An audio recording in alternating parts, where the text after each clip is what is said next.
untuk menyentuh anak-anak yang kurang sentuhan seperti itu, karena masih banyak pendidikan yang di pelosok itu belum terjangkau, sehingga pemerintah harus memperhatikan anak-anak yang belum terjangkau seperti itu. Pertama sih untuk guru-gurunya itu diperhatikan dari segi kesejahteraannya ya, profesionalisme guru itu sendiri juga, karena sekarang itu juga pemerintah sedang memperhatikan kalau guru-guru itu harus S1, mempunyai akta 4. Apabila dia tidak mempunyai akta 4, maka tidak bisa dikategorikan sebagai seorang pendidik, bahkan dia dikategorikan sebagai pengasuh, seperti itu, tidak bisa. Pemerintah itu sekarang sudah cukup tegas untuk pendidikan itu. Mereka harus benar-benar mau dikatakan seorang pendidik itu harus mempunyai ijazah S1 atau akta 4, seperti itu.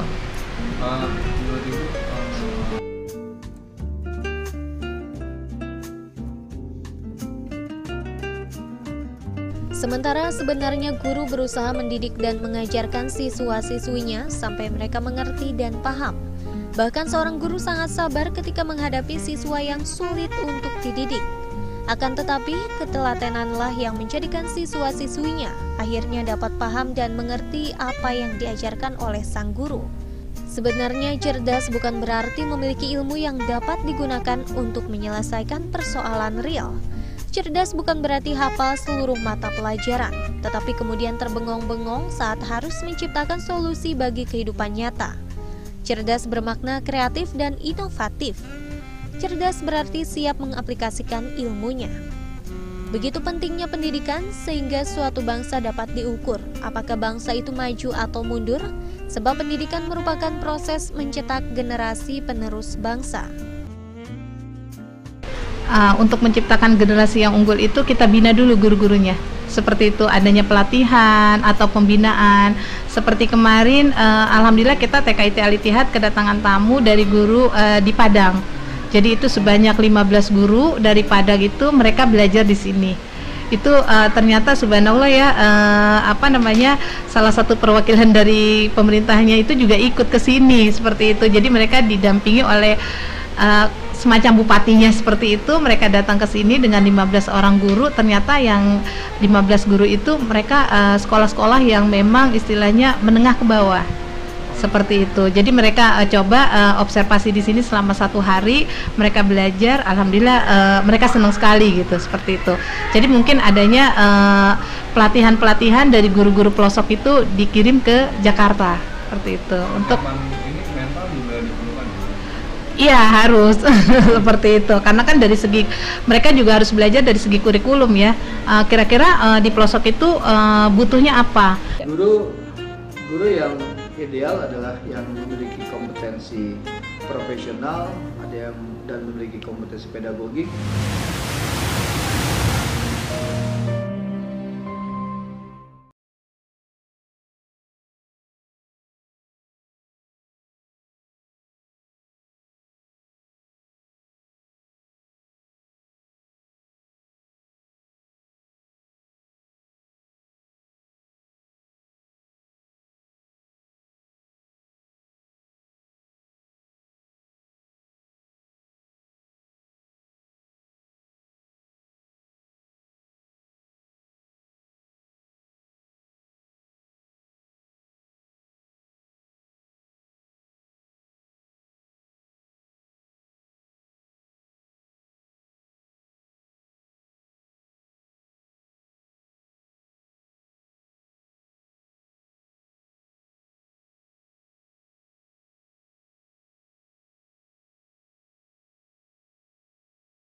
Ujian nasional yang dicanangkan pemerintah sebagai bentuk penilaian terhadap hasil belajar siswa.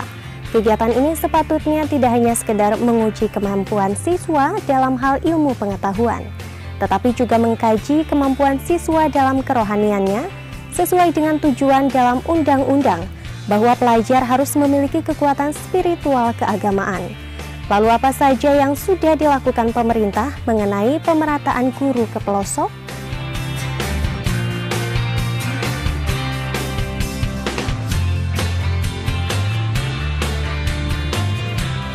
Kurikulum di kota dengan di pelosok pasti berbeda. Namun pemerintah selalu mengupayakan agar semua sistem pendidikan berjalan serempak. Bukan hanya kurikulum, namun pemerintah juga berharap dengan adanya guru-guru masuk ke pelosok, para pelajar bisa menerima asupan pendidikan yang mereka butuhkan agar tidak tertinggal jauh dibandingkan pendidikan di kota. Guru walaupun mengajar di pelosok daerah sekalipun, menurut hemat saya ya memerlukan juga kompetensi yang memadai, bahkan juga kompetensi yang lebih, apalagi di pelosok-pelosok. Di DKI Jakarta ini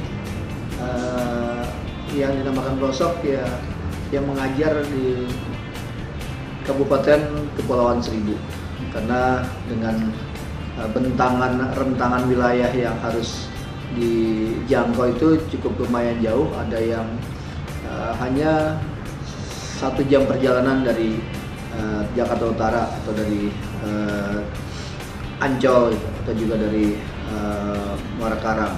Tapi juga ada yang harus dijangkau dalam kurun waktu 4-6 jam di Pulau Sabira. Nah, ini termasuk dalam kelompok yang terpencil, namun kondisi ini tetap harus disikapi dengan optimal, terutama dalam proses pembinaannya. Dinas Pendidikan dan juga pemerintah provinsi amat sadar bahwa Bapak dan Ibu guru ini memegang peranan penting. Untuk itulah pembinaannya dilakukan juga dengan berbagai upaya. Pertama tentu saja dari sisi kesejahteraannya bagi Bapak dan Ibu guru yang mengajar di wilayah terpencil seperti di Kepulauan Seribu, selain mendapatkan tunjangan yang standar juga mendapatkan tunjangan tambahan karena mengajar di tempat terpencil. Untuk melakukan pemerataan guru tersebut, pemerintah telah melakukan pendataan terhadap sekolah-sekolah yang kekurangan guru. Rencananya dalam waktu dekat ini, pemerintah akan melakukan survei untuk memberikan kesempatan kepada guru mengajar di pelosok.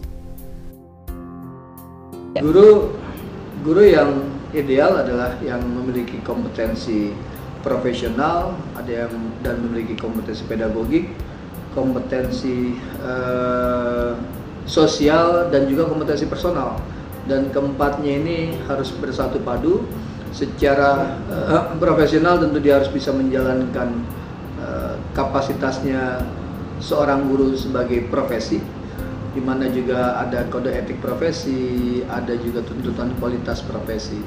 Secara personal dia juga harus memiliki kemampuan yang sifatnya perorangan, tapi tentu ini kemampuan perorangan juga mempunyai keterkaitan dengan kapasitas dia sebagai seorang guru juga.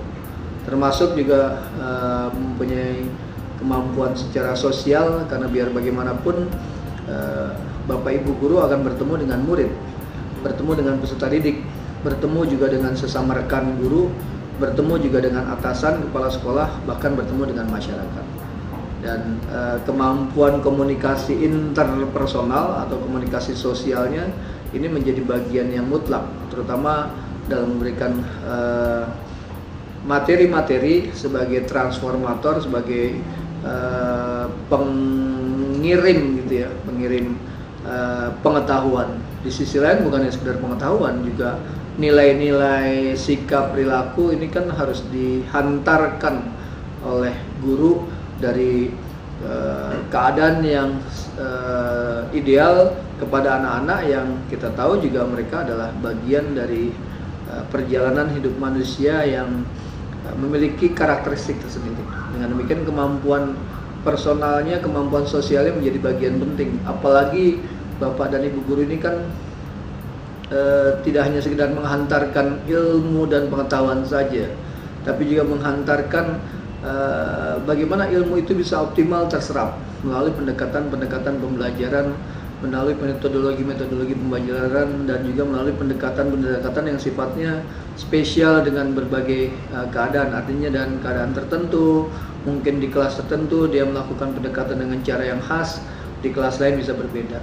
Atau pada anak-anak kelas tertentu, kelas awal gitu dengan kelas akhir berbeda. atau memang antar individu yang diyakini bahwa setiap peserta didik memiliki kekhasan masing-masing, ini juga harus dicermati sebagai seorang guru. Itu menjadi bagian tak terpisahkan, bahkan merupakan inti dari sebuah pendidikan, lebih-lebih pendidikan formal ya, sekolah.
Pendidikan tentu sudah menjadi tugas dan tanggung jawab banyak pihak, baik orang tua, para pendidik, masyarakat, serta pemerintah.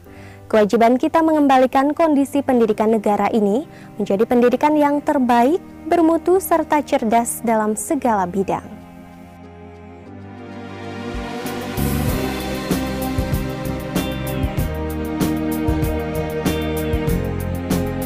Pendidikan membutuhkan seorang guru yang bisa menjadi teladan ilmu dan perilaku bagi anak-anak yang ingin berkembang di negara maju.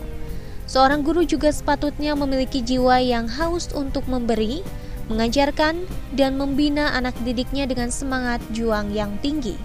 Itu menjadi bagian tak terpisahkan, bahkan merupakan inti dari sebuah pendidikan, lebih-lebih pendidikan formal ya, sekolah.